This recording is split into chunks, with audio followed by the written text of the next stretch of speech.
Hey everyone, hope you're doing well. If you're using this to fall asleep, get cozy, and relax, don't forget to subscribe, and drop a comment letting me know where you're watching from. Alright, let's get into the story. On April 1st, 2023, the city of Newark, New Jersey, pulsed with its usual rhythm, horns blaring, streets crowded, and life moving at its relentless pace. But along the quiet banks of the Passaic River, a stark stillness contrasted the urban chaos. Among the reeds and scattered debris, a jogger stumbled upon a chilling sight. At first, he mistook the pale figure for a discarded mannequin, carelessly tossed into the water.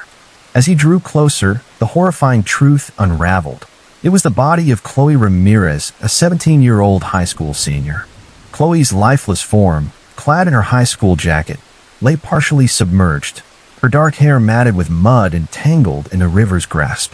The jogger's call to the police brought officers from the Ironclad Police Department, IPD, to the scene, cordoning off the area with yellow tape. Detective Andrea Perez, a seasoned investigator with a reputation for precision, arrived shortly after. Her sharp eyes scanned the scene, noting every detail: scuff marks in the dirt, disturbed reeds along the bank, and the conspicuous absence of Chloe's personal belongings. Her phone and backpack were nowhere to be found. Forensic teams worked meticulously, extracting Chloe's body from the river. They observed deep bruises on her wrists and neck, grim indicators of violence. The autopsy would later reveal she had been dead for at least 2 days, her body bearing signs of blunt force trauma and possible strangulation. The absence of her phone and backpack nodded investigators. These items could hold vital clues, yet they seemed to have vanished with her killer. Chloe Ramirez was no stranger to responsibility. As the eldest of 3 siblings in a single-parent household, she carried a heavy load. Her mother, Sarah Ramirez, a nurse who worked grueling hours, relied on Chloe to care for her younger brother and sister. Despite these burdens, Chloe thrived academically, driven by a fierce determination to honor her parents' sacrifices as immigrants. Her quiet kindness and reserved nature made her a mystery to some, but those who knew her saw a depth that belied her age. Writing was Chloe's refuge, a sanctuary where she could escape the weight of her responsibilities. In her notebooks, she wove intricate stories, crafting worlds where she held the reins. Few knew of this passion, as Chloe guarded her emotions closely, often appearing aloof to those who didn't take the time to understand her. Among her small circle of friends was Tyler Gwynn, an 18-year-old who shared her love for books and learning. Tyler had been tutoring Chloe in math since their sophomore year, and over time, their bond deepened into a quiet, unspoken trust. Tyler harbored feelings for Chloe but never dared voice them, fearing rejection would fracture their friendship. Instead, he settled for being her confidant, her occasional protector. Yet, in the weeks before her death, even Tyler noticed a shift in Chloe.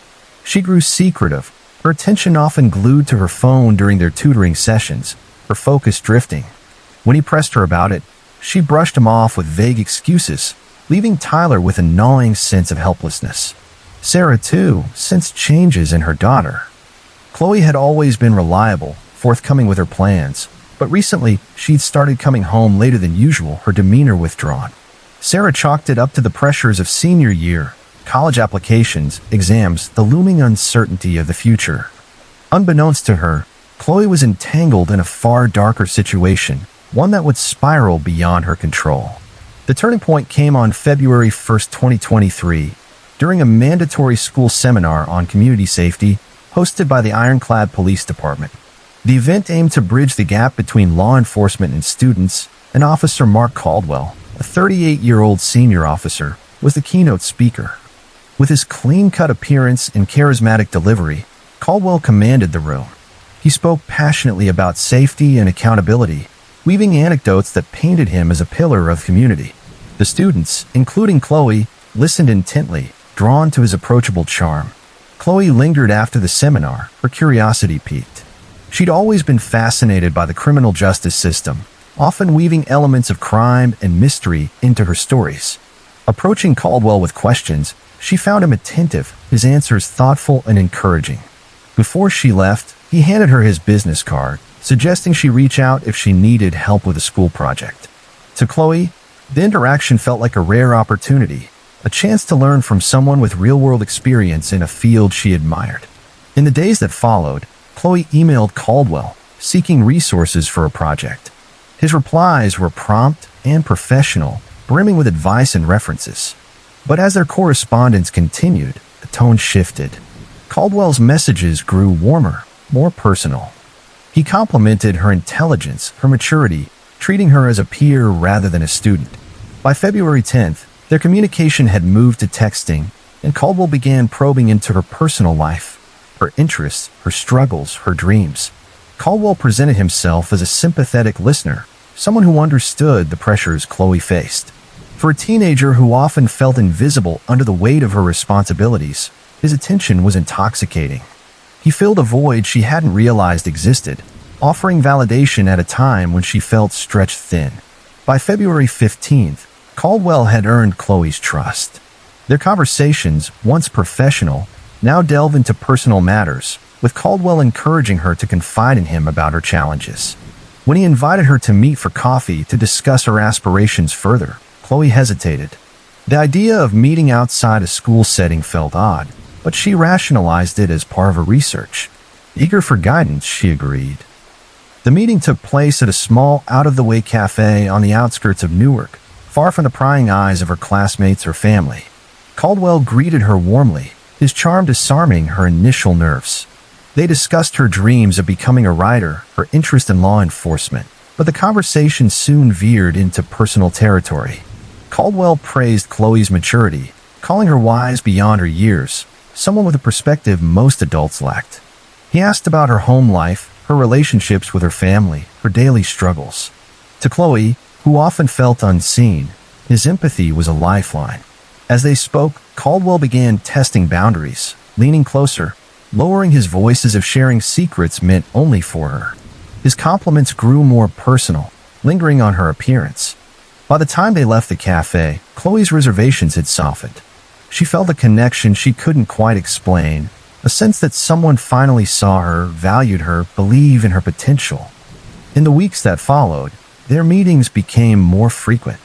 Caldwell texted her late at night, asking about her day, reassuring her she could reach out anytime. He began suggesting they meet in secluded locations, quiet diners, empty parking lots, even his car. Chloe's journal entries from this period revealed her growing dependency on Caldwell's approval. She wrote of how he made her feel special, how his attention seemed to fill an emptiness she hadn't recognized. But with each meeting, the dynamic shifted. Caldwell's touches on her arm, her shoulder, grew more frequent. At first, Chloe dismissed them as harmless, even comforting. But his actions soon became more assertive. In one meeting, inside his car, he took her hand, holding it tightly as he spoke of trust and their unique connection. Chloe felt a flicker of unease but couldn't articulate it. It wasn't long before Caldwell crossed an unforgivable line. On March 1st, in a secluded parking lot, he coerced Chloe into an intimate encounter. There was no violence in the traditional sense, no shouts, no physical restraint, but the act was manipulative, steeped in the power imbalance he'd carefully cultivated.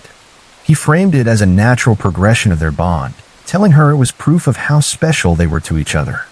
Chloe, stunned and scared, froze, unable to resist as he exploited her trust. Afterward, Caldwell's demeanor shifted. The warm, encouraging mentor was gone, replaced by a controlling figure. He warned Chloe their relationship must remain secret, insisting no one would understand. If anyone finds out, he said, his voice low and deliberate, we'll both lose everything. Chloe was left reeling, torn between shame and confusion.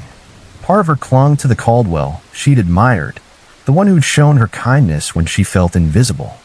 But another part recognized the darkness in his actions, the way he'd weaponized her vulnerability.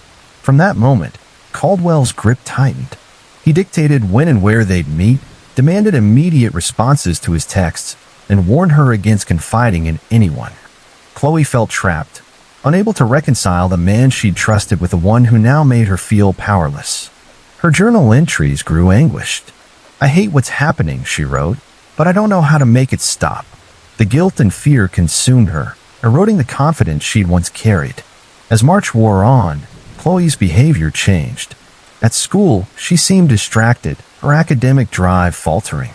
Tyler noticed first. During tutoring sessions, she was distant, her eyes darting to her phone as messages lit up the screen. She'd smile briefly before shutting it off, her focus elsewhere. "What's going on?" Tyler asked one evening after she canceled another session. Chloe deflected, claiming family obligations, but her tone was sharp, defensive. When he pressed, she snapped, "Mind your own business." The outburst stunned Tyler. He'd never seen her so on edge. At home, Sarah saw the same retreat. Chloe spent hours locked in her room, her once tidy space now cluttered with clothes and papers. She was often out later than usual, offering vague excuses about study groups or errands. Sarah wanted to trust her daughter, but a mother's instinct gnawed at her. As a nurse, she'd seen families unravel over secrets, teen pregnancies, drugs, trouble with the law.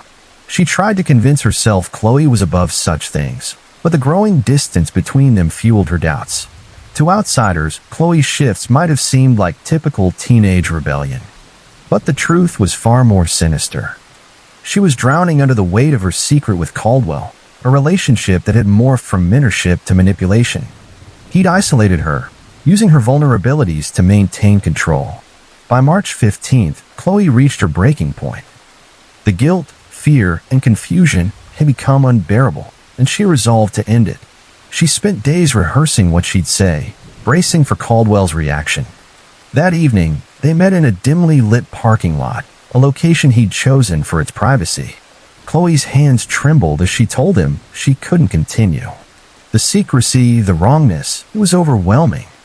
She wanted out to reclaim the life that no longer felt like hers. Caldwell's response was chilling. He listened in silence, his expression unreadable, but his presence loomed, making her feel small. Instead of acknowledging her pain, he turned to conversation, reminding her of the risks, not just for him, but for her. His words carried a veiled threat, impossible to miss. Chloe returned home shaken, her face pale, her movements unsteady. Sarah noticed immediately, asking if she was okay. "Just tired," Chloe mumbled, deflecting. Sarah hesitated, unsure whether to push, torn between respecting her daughter's space and fearing something deeper was wrong. Chloe, paralyzed by shame and Caldwell's warnings, couldn't bring herself to speak. The consequences he'd outlined felt too dire.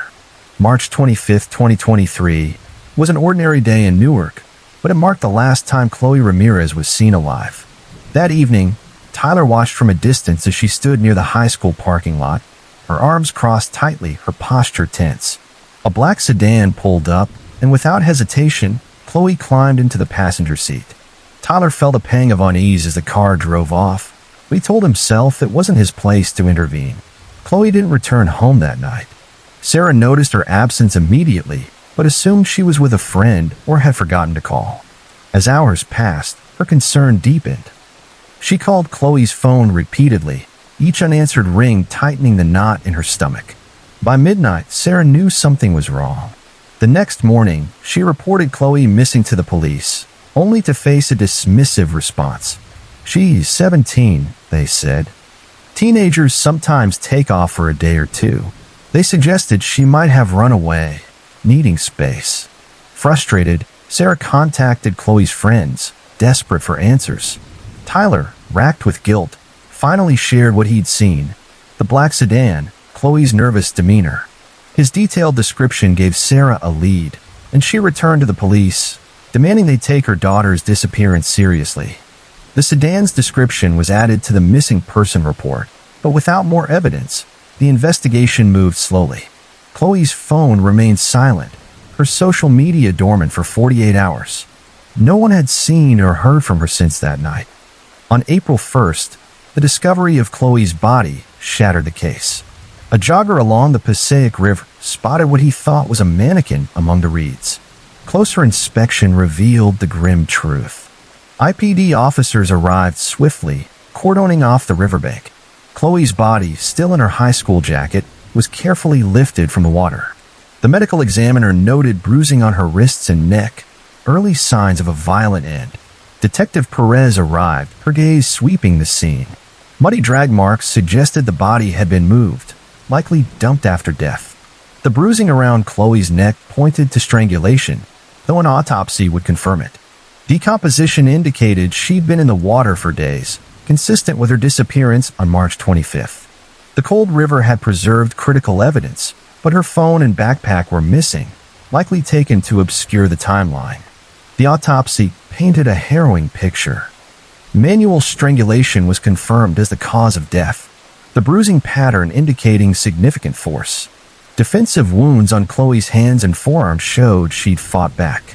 Additional bruises on her wrists and upper arms suggested she'd been grabbed or restrained. Fibers on her clothing, not matching anything she owned, would later prove crucial. No water in her lungs confirmed she was dead before entering the river, meaning the riverbank wasn't the primary crime scene. A toxicology report showed no drugs or alcohol. Chloe had been fully aware, fighting for her life. The investigation shifted into high gear. Tyler's account of the black sedan became central. Surveillance footage confirmed its presence near the high school, and traffic cameras traced the license plate to Officer Mark Caldwell. A hidden notebook found among Chloe's belongings detailed her secret relationship with him, leaving little doubt of Caldwell's involvement. A search warrant for his car and home uncovered fibers matching Chloe's jacket and DNA from a hair on the passenger seat. Signs of recent cleaning suggested an attempt to erase evidence, but forensic tools prevailed. Caldwell's phone records revealed a progression from friendly texts to manipulative, threatening messages. A March 15th argument showed him pressuring Chloe to keep silent, warning of consequences. On April 12th, Caldwell was arrested at his home. Initially calm, he requested a lawyer as the evidence. Surveillance, forensics, Chloe's notebook overwhelmed him. His composure cracked, agitation replacing confidence. He was charged with first-degree murder, obstruction of justice, and abuse of power. The arrest rocked Newark, drawing scrutiny to the IPD. Community members demanded answers about how an officer with prior misconduct allegations had remained on duty. Internal records showed dismissed complaints, raising questions of systemic failure. As details emerged, other women came forward, describing Caldwell's manipulative behavior, patterns of exploitation and intimidation. Sarah Ramirez, devastated by grief, became an advocate for reform, pushing for an independent oversight board. Caldwell's trial began June 3, 2023. The prosecution's case was ironclad: forensics, surveillance, texts, and Chloe's notebook. Tyler and Sarah's emotional testimony brought Chloe's story to life. The defense claimed the relationship was consensual and lacked direct evidence of murder, but the prosecution exposed Caldwell as a predator who silenced Chloe when she tried to break free. On June 25th, the jury found him guilty on all charges. He was sentenced to life without parole. Chloe's death left a lasting mark on Newark, sparking IPD reforms and a scholarship in her name for young women in writing and criminal justice. Her story became a symbol of resilience and accountability, ensuring her voice endured.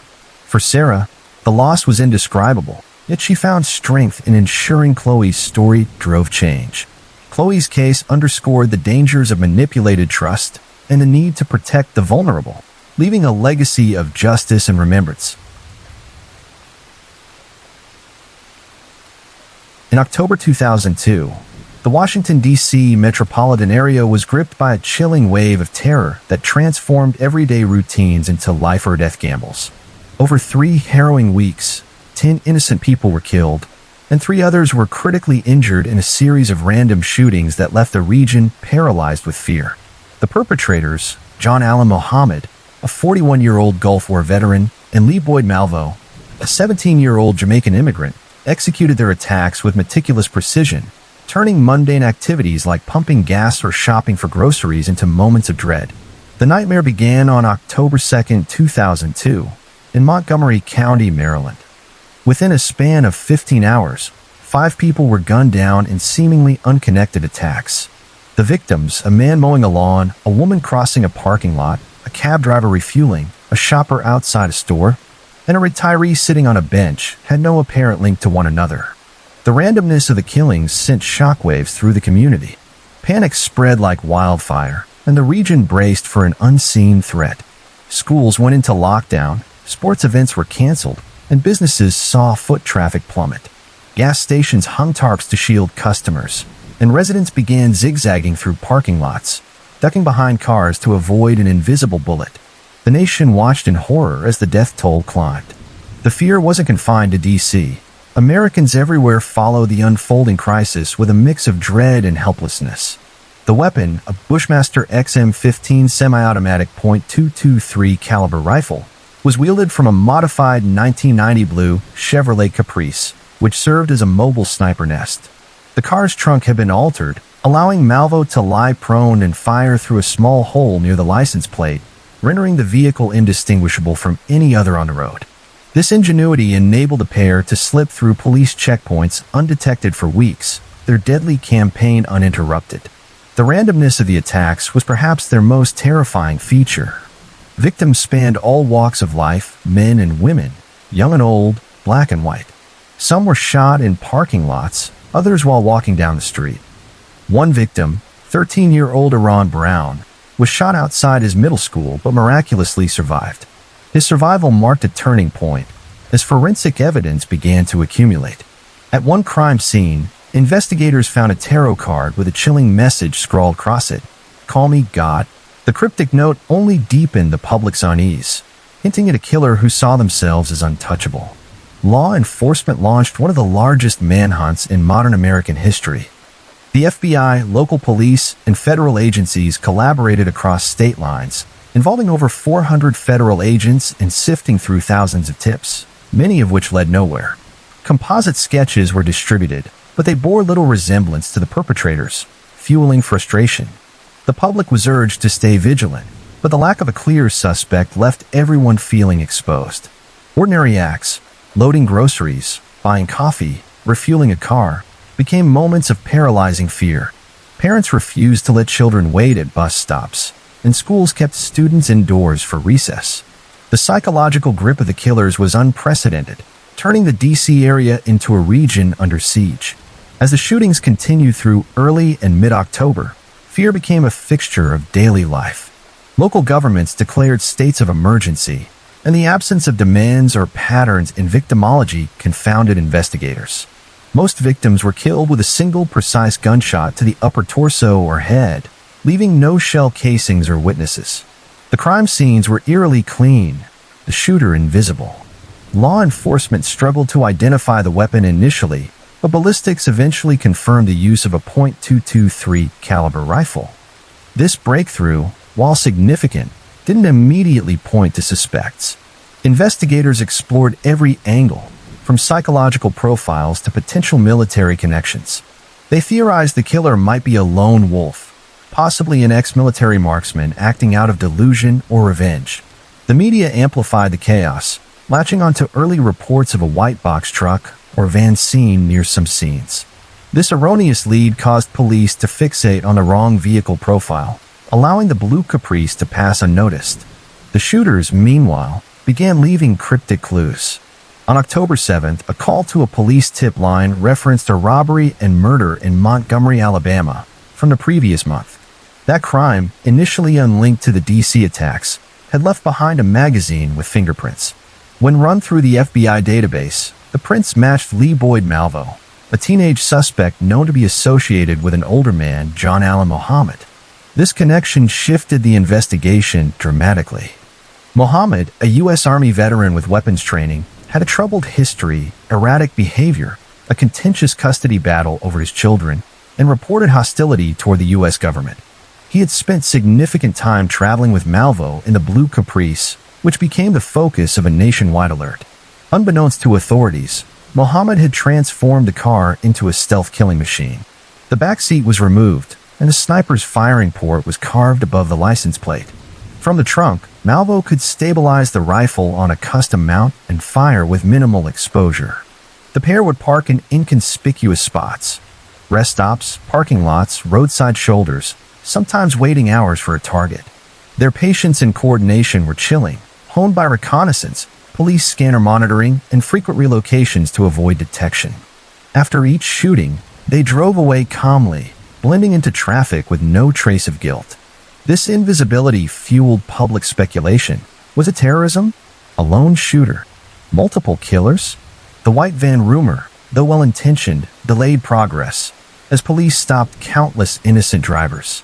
On October 19th, the killers left a handwritten note at a shooting scene outside a steakhouse in Ashland, Virginia, demanding money and referencing a phone number tied to a shell account.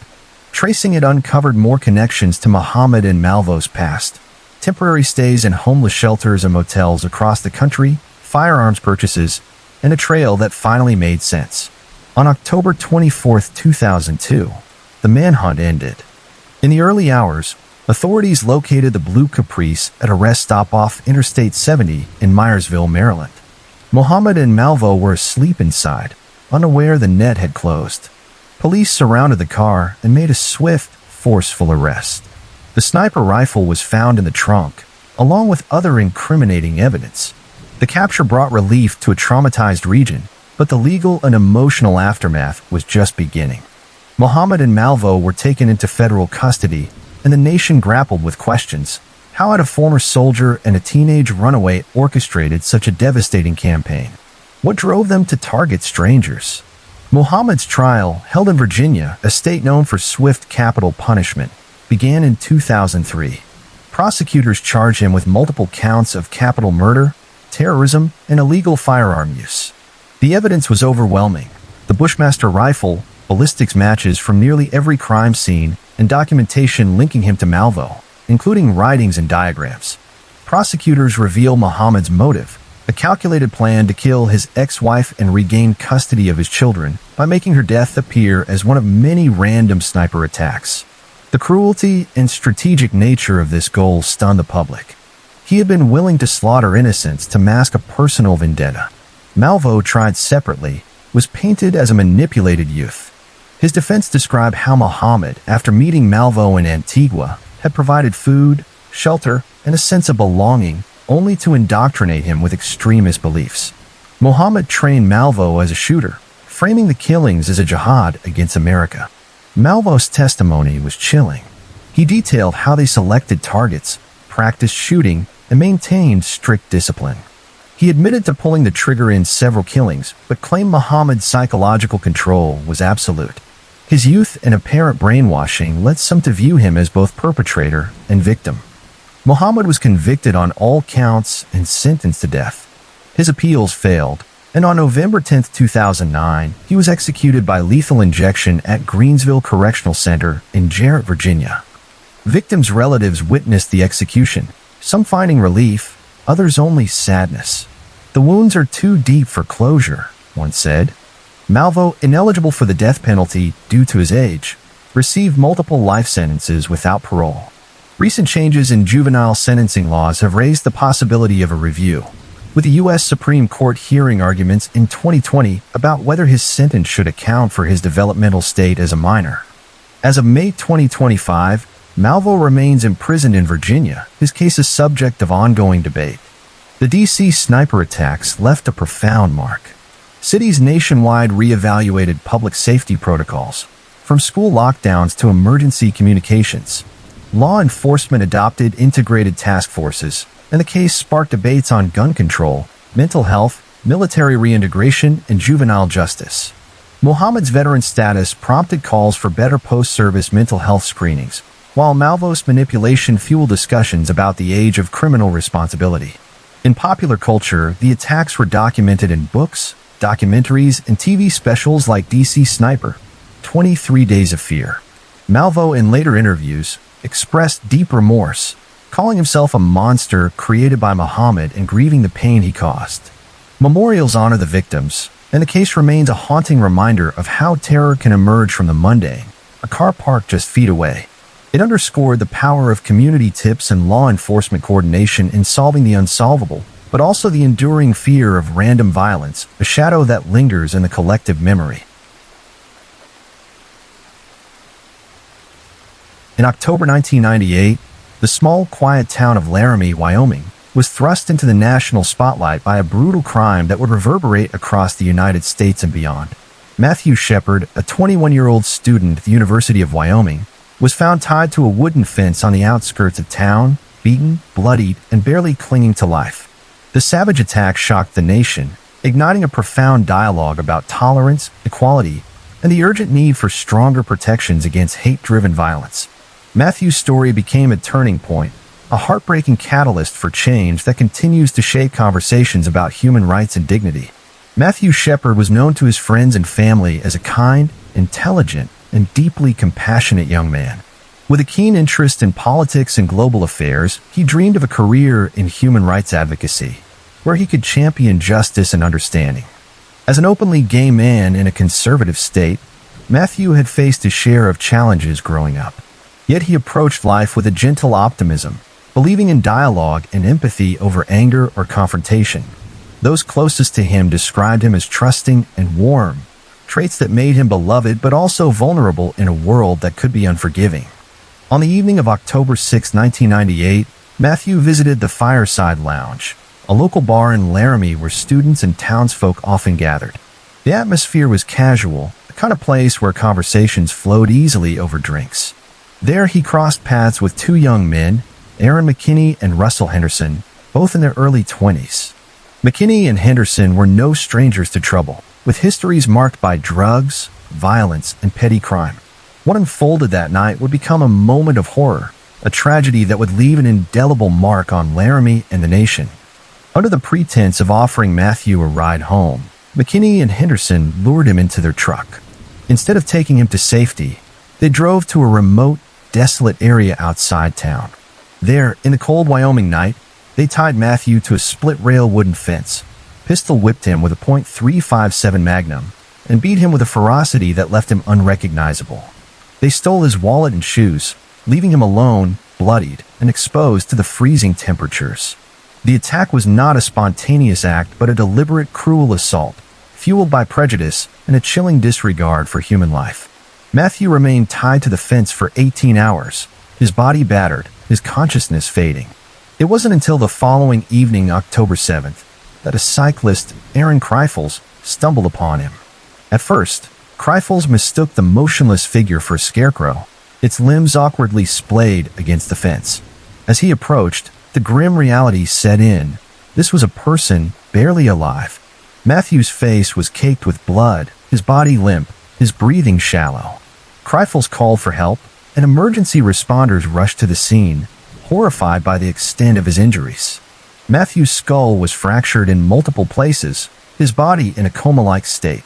He was airlifted to Poudre Valley Hospital in Fort Collins, Colorado, where doctors fought tirelessly to save him. For 5 days, Matthew's family, friends, and medical staff held on to hope. His parents, Judy and Dennis Shepard, kept vigil at his bedside, grappling with the unimaginable.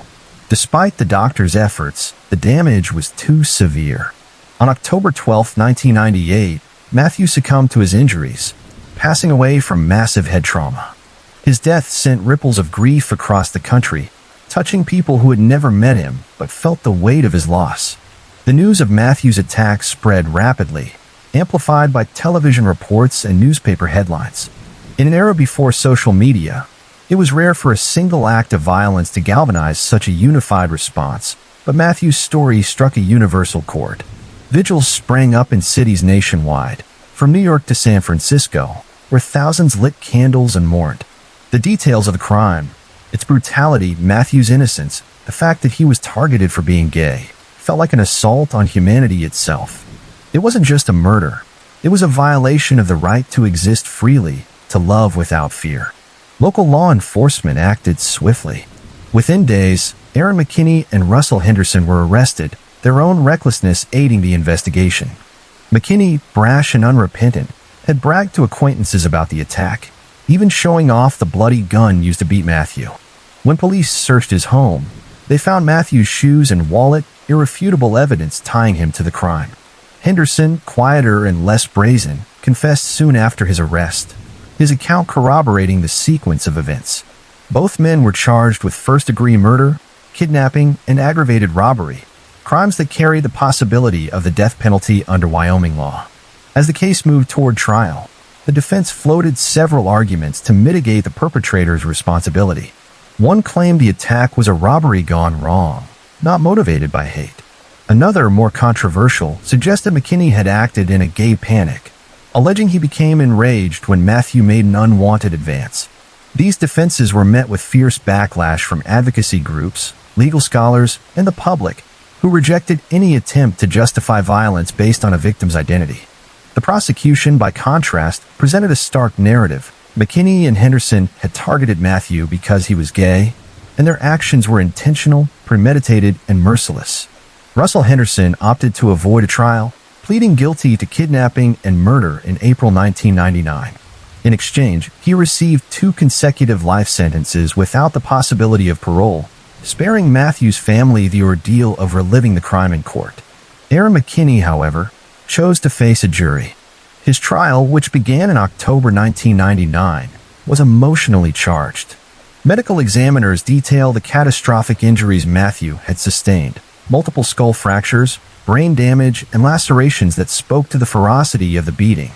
Witnesses recounted McKinney's confessions, his casual admission of the crime to friends. The jury deliberated for several hours before returning a guilty verdict on charges of felony murder and kidnapping. In a moment that would define the trial's legacy, Matthew's parents, Judy and Dennis Shepard, made an extraordinary request. During the sentencing phase, they asked the court to spare McKinney the death penalty. Standing before the judge, Judy spoke through her grief, her voice steady but heavy with sorrow. She explained that they wanted to honor Matthew's legacy of peace and forgiveness, to show that hate could not win. "We want to show the world that Matthew's life meant something," she said, "and that his death will not be answered with more death." The court honored their request. McKinney was sentenced to 2 consecutive life terms without parole, ensuring he would never walk free. The trial was a painful reckoning, exposing the deep-seated prejudice that could lead to such violence. It also laid bare a legal system that, at the time, lacked explicit protections for victims of hate crimes based on sexual orientation. Matthew's death became more than a single tragedy. It became a symbol of the broader fight for human rights. In the years that followed, his story inspired vigils, plays, documentaries, and books. The Laramie Project, a play by Moises Kaufman and the Tectonic Theater Project, premiered in 2000, crafted from over 200 interviews with Laramie residents. It captured the town's emotional and cultural aftermath, exploring grief, guilt, and the search for meaning in the wake of horror. Performed in theaters, schools, and even prisons worldwide, it sparked countless conversations about identity, empathy, and responsibility.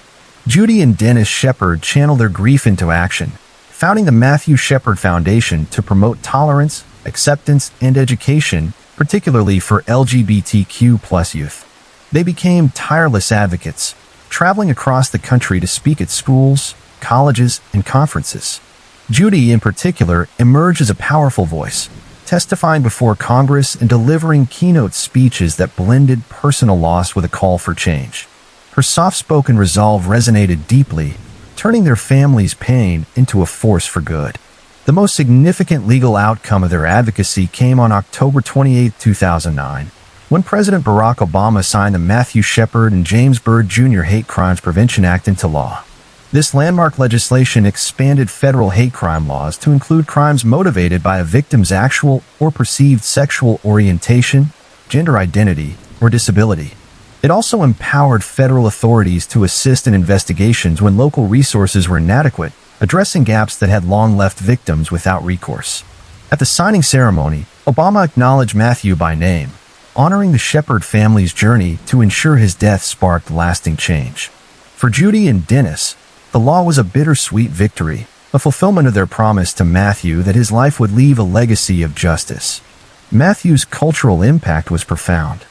His story inspired memorial scholarships, renamed schools, and community centers for LGBTQ+ youth. Documentaries and books chronicled his life, ensuring his story reached new generations. In 2018, 20 years after his death, Matthew's ashes were interred at the Washington National Cathedral, a rare honor for an openly LGBTQ+ individual. The ceremony, attended by hundreds, including religious leaders, lawmakers, and advocates, was a powerful affirmation of his place in the nation's story. The fence where Matthew was tied no longer stands, but its memory endures in education programs, laws bearing his name, and the quiet moments when people reflect on his life. Yet, even with this progress, Matthew's story remains a sobering reminder. LGBTQ+ youth still face bullying, discrimination, and violence. Hate crimes persist, some eerily reminiscent of 1998.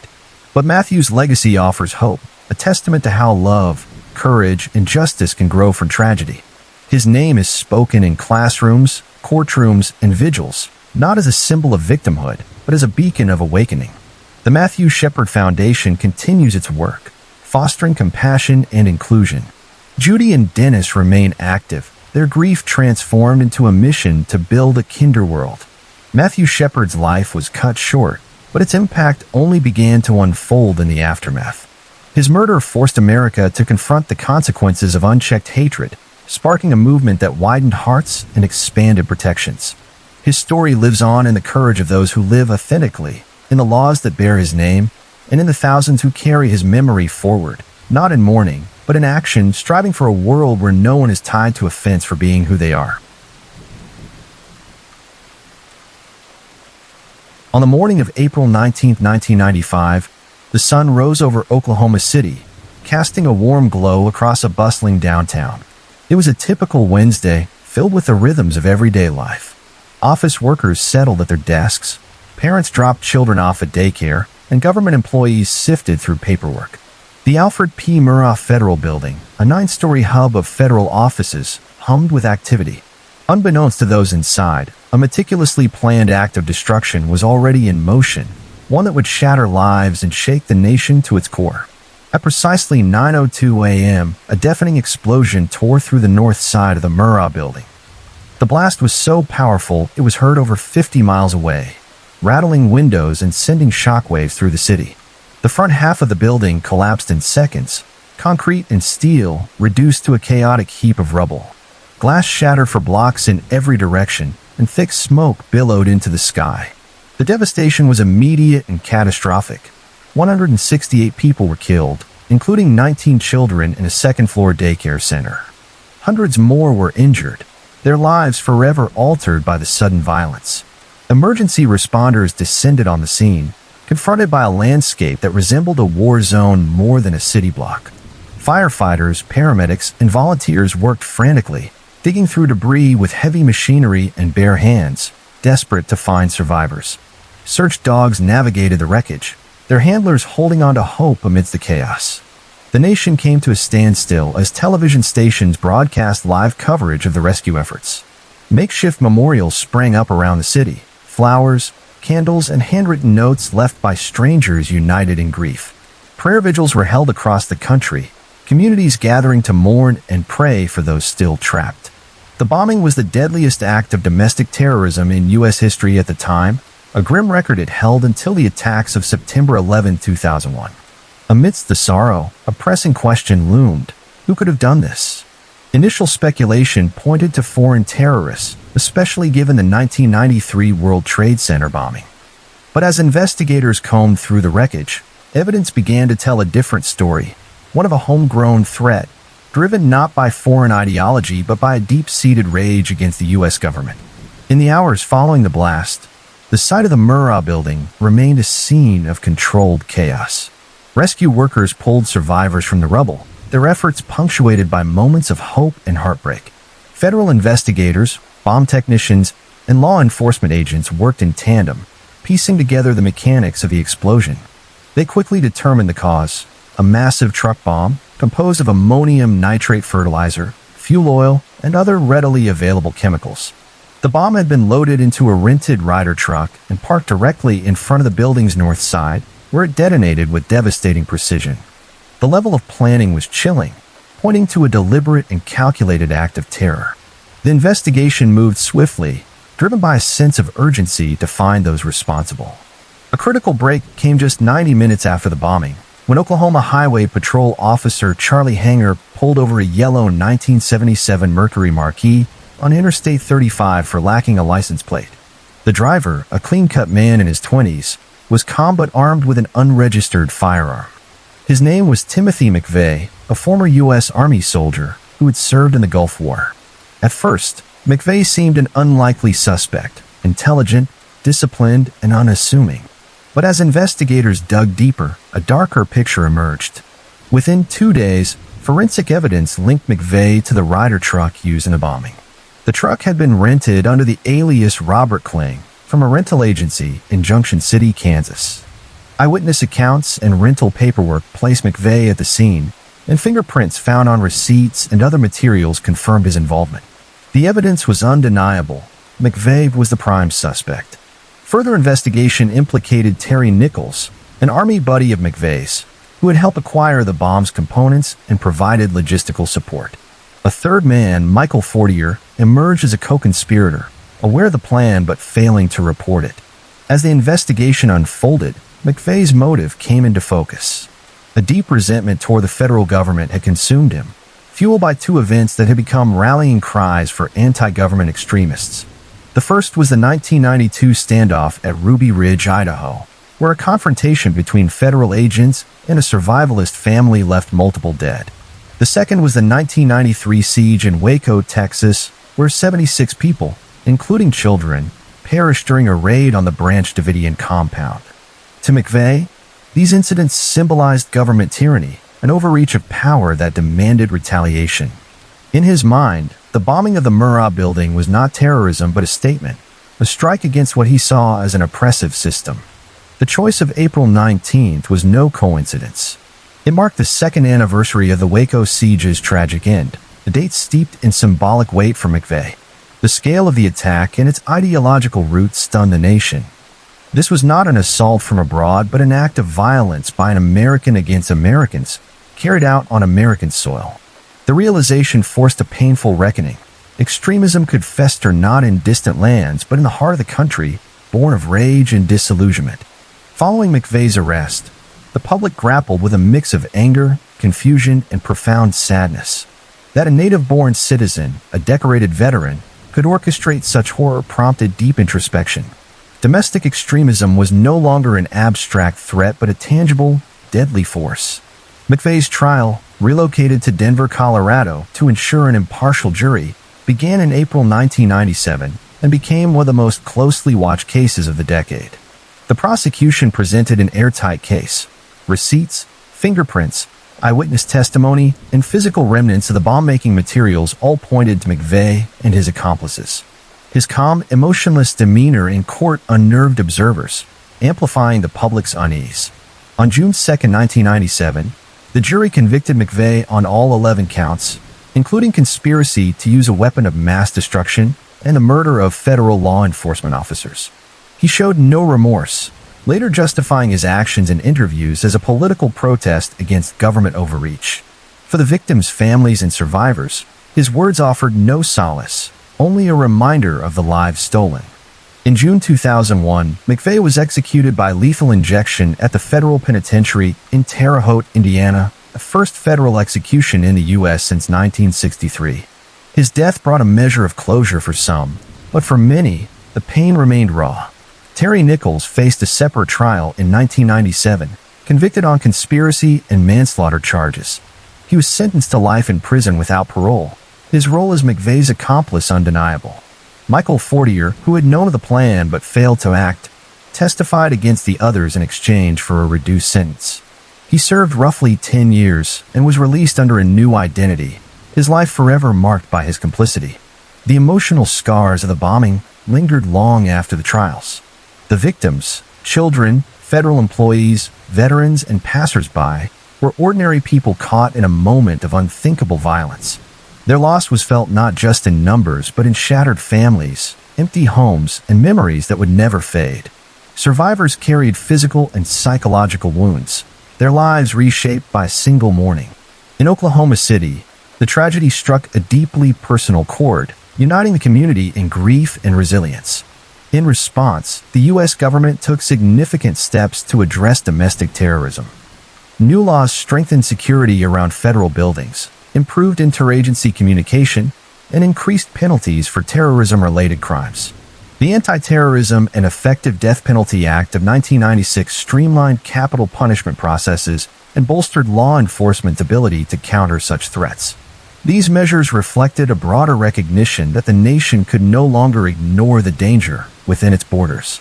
The most enduring legacy of the bombing is the Oklahoma City National Memorial, dedicated in 2000 on the site of the Murrah building.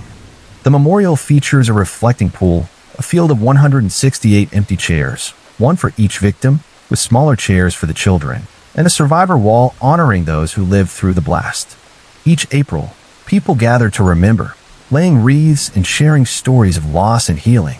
Survivors and victims' families form tight-knit support networks, many becoming advocates for peace, education, and public safety. The bombing has been studied extensively by scholars, law enforcement, and historians. Documentaries, books, and films have explored its causes and consequences, not to glorify the act, but to understand what drives such extremism and how to prevent it. Titles like Oklahoma City and Waco, The Rules of Engagement delve into the ideological roots of McVeigh's actions, offering insights into the dangers of unchecked rage.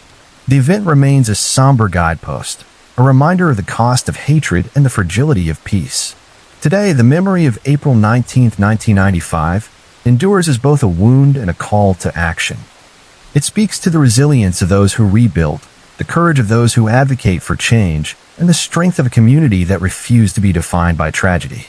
The Oklahoma City bombing was not just an attack on a building, but an assault on the ideals of unity, safety, and democracy.